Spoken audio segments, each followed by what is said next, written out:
Hi everybody, this is Chad the Gaming Dad here on Dad's Games, and it's time for another Father Knows Best. But before we do that, I have to say thank you to everyone out there because we hit 600 subscribers here on Dad's Games now. So yeah, that's pretty cool. I like that a lot. Let's just keep on going, man. Tell your friends, whatever. And just like usual, when you hit a milestone, like a different 100 subscribers, 600, you sit back and you think, okay, maybe we should do some things different. Maybe we should streamline this and that. So I want the channel to become a little bit more, less confusing, a little bit more concise, right? What I do right now, live streams every now and then are under games that are fun. So if you see something that says games that are fun, that's a live stream. You can watch that, check it out, and it's a good time.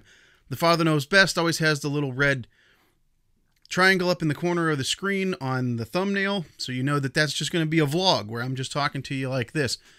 Outside of that, every now and then I do reviews, and sometimes I'll do sort of a video about a certain topic. Like recently I did one about the retro Pi and the Raspberry Pi, comparing it to other things, stuff like that. I'm going to continue to do those, but as far as reviews go, I think I want to try to focus more on just having a good time and telling you about the game as if you were sitting right here with me playing it. You know, there's a lot of really professional reviews out there from all these big sites and stuff like that, but I want to do something that's a little bit different. I'm going to take a game, I'm going to play it, and I'm just going to kind of tell you about it. I'm not sure what I'm going to call that yet, if I'm going to call it anything.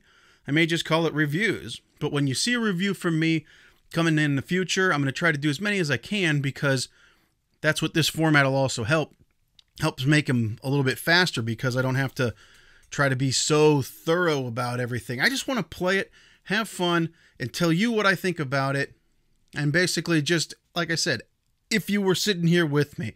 I actually had Kazi sitting here with me the other day. We were talking about Ghost Recon Wildlands.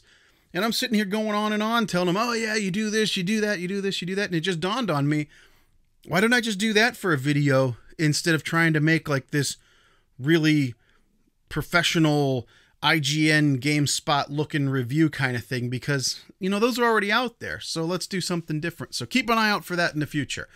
But with all of that said, I'm also going to be trying to focus on maybe starting up a Patreon, and I also have an account with Spreadshirt. I'm going to be trying to put together a few different Dad's Games t-shirts if you want to buy any t-shirts, and then Patreon's going to be a completely optional thing. Don't need anybody to do it. I'm not saying you have to or this or that, but I see so many different channels with that out there, and if you do want to support the channel and help me out and keep making good videos and buying new games to talk about and everything, then that's how I'm going to probably be able to keep doing stuff more and more and more. Again, that'll be coming here in the next few weeks or months, and keep an eye out for it. I want to watch some other channels, see how they do it, see what kind of bonuses they offer and things like that. I don't want to just set it up for the sake of setting it up. I want to have something there that would be cool for everybody, as well as something that could help me out a little bit. So anyway, if you have any ideas about that, something that you'd like Patreon perks to be, let me know in the comments, because I'm open to all suggestions at this point. It's just something that I'm thinking about. And again, like I said, you hit 600, you start thinking about different things, and those are what I'm thinking about.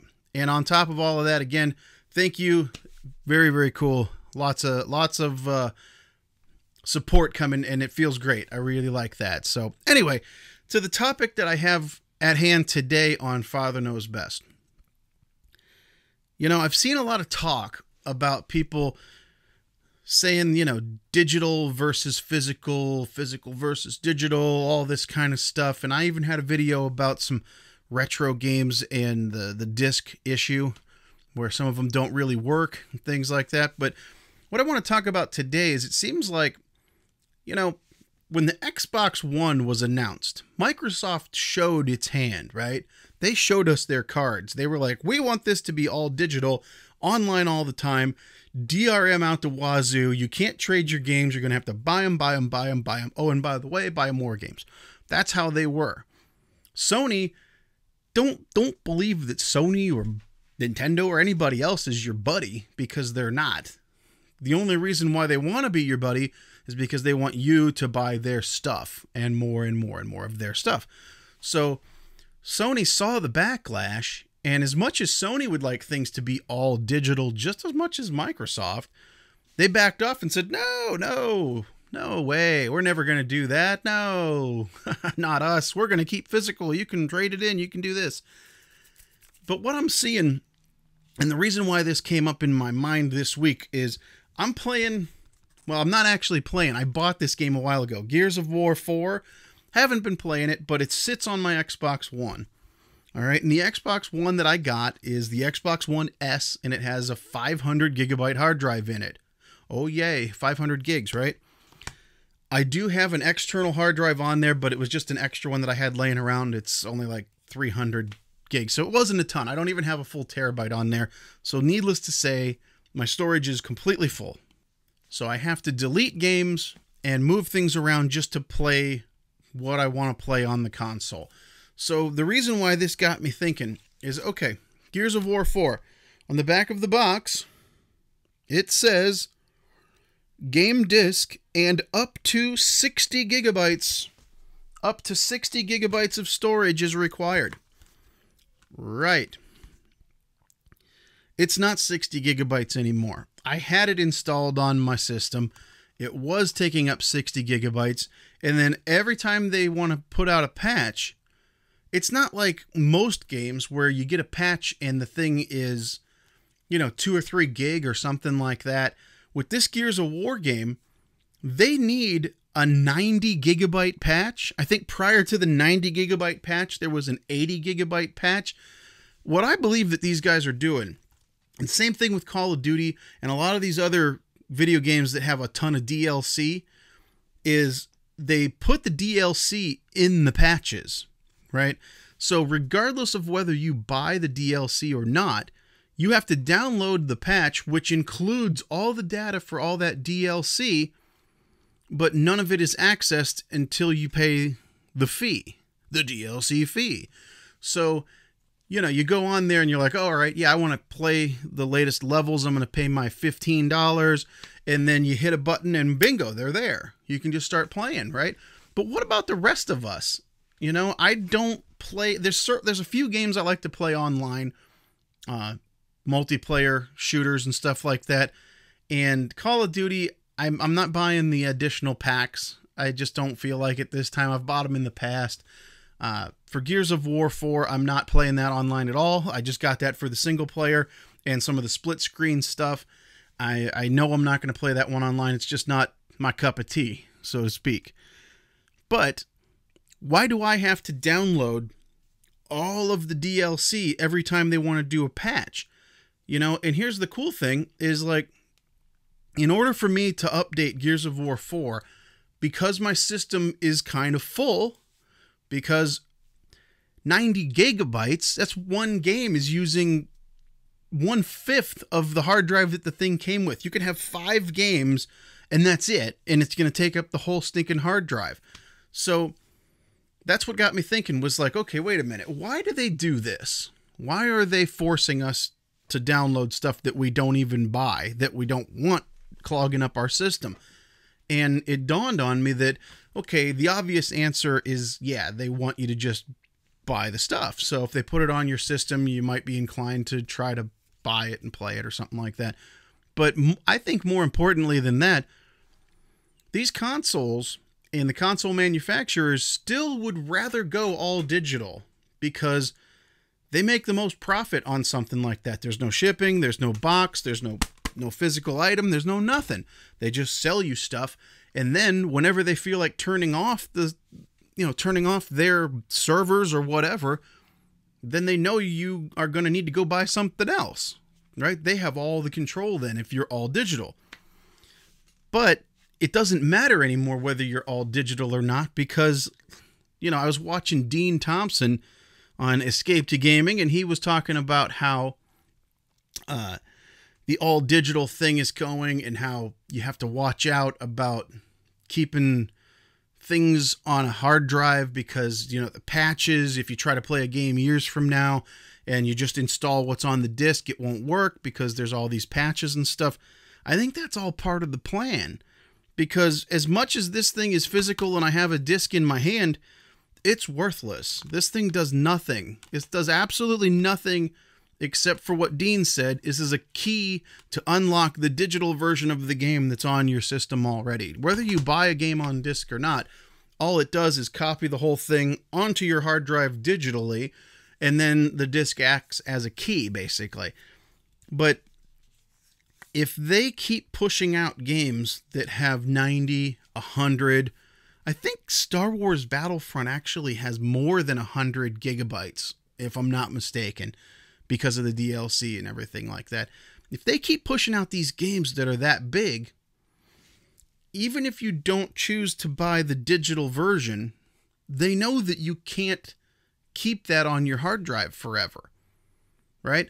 So they still get the same benefit of when they turn off their servers and stuff, that you have to go buy another game and everything, because unless you buy multiple external hard drives, download every patch and never delete anything and keep everything up to date up until the day that they turn off the server for any specific game or whatever, that's the only way you're going to be able to play these old things. And let's face it, most people are not going to do that. Sure, there's a few out there that are going to try. I would like to try, but I don't even think I'm going to do that. It's kind of crazy, and it's a lot of work. It's a lot of work to keep these things like that. So that's what I'm getting at this week is, do we even have a choice on the all digital thing? Oh yeah, they're giving us discs, but are they really doing anything other than just acting as keys? And then are they making the game so large, unless you have terabyte upon terabyte of storage for your system, you're never going to be able to keep everything updated. They know that you have to delete things and then later on put them back on. It's just a shame, because I would really like to play Gears of War 4, but I just haven't got to it yet. So I left it installed on there so that whenever I get a chance, I can throw the disc in and play without having to start over with all the installs and everything. The same thing happened to me when I hit the 80 gig update. I had to actually delete the entire game and reinstall from scratch in order to have enough room on the hard drive to install the update. Because even though the update's 80 gig, the game was already still sitting there at like 60 or 70 gig. And so there wasn't enough room. It's nuts. In order to download and install the 90 gig update, I have to have 170 gigs free, basically, because the game was already 80 gigs sitting there, and then I need 90 free to download into it, and then it'll go back and erase out what it doesn't need, but in the process, it can't download. It's crazy. I don't know, I just don't like where things are going as far as that stuff is concerned. It just seems like it's a sneaky backwards way to force everybody into all digital, whether they want to or not. Maybe even cloud-based games. You know, that's what they really want to, because then you have to have a subscription service. It all just boils down to what I've been saying recently, that games in the past were a product. You bought a thing. You had it, you kept it, you could play it later. My NES collection, old games, even the disc-based GameCube games, PS2s, those ones are an object that you bought on there, and you put it in, you can play it later, 20 years later. That's fine. The new games, they are not games as products anymore. These are games as a service, just like you pay your monthly cable bill or you pay your monthly cell phone bill. You're going to have, in the future, I predict, a monthly video game bill. And that's probably going to be the base fee, and then you pay more on top of that if you want more games too. But it just seems like games as a service is how it's going to go in the future, and games as a thing you could collect, as an object, as a physical product you can buy. Hey, don't let these little keys fool you. This isn't the actual game, because I can't put this disc in. Can't put this disc in and play it. It won't work. I put the disc in and it's going to start looking for patches and download updates, and Lord knows I'll have to delete 3 or 4 other games on the damn system just to be able to put that on there. It's nuts. So Anyway, that's what I was thinking about this week. So let me know down in the comments what you think. Have you had some experiences like this where you feel that push, where the companies, regardless of whether you want it or not, are going to try to force you to be either buying all digital or acting like you bought all digital when you have to delete everything in order to put something else on there? I mean, I know they gave us access to external hard drives and stuff, but nobody's going to keep 15 external hard drives hooked up to their system just so that everything that they buy can be loaded all at the same time. But I don't know, maybe I'm just a little oversensitive to it. I have no idea. Maybe I'm nuts. But anyway, again, thank you for 600 subscribers. Please let me know down in the comments what you think about a possible Patreon, what you'd like to see for perks.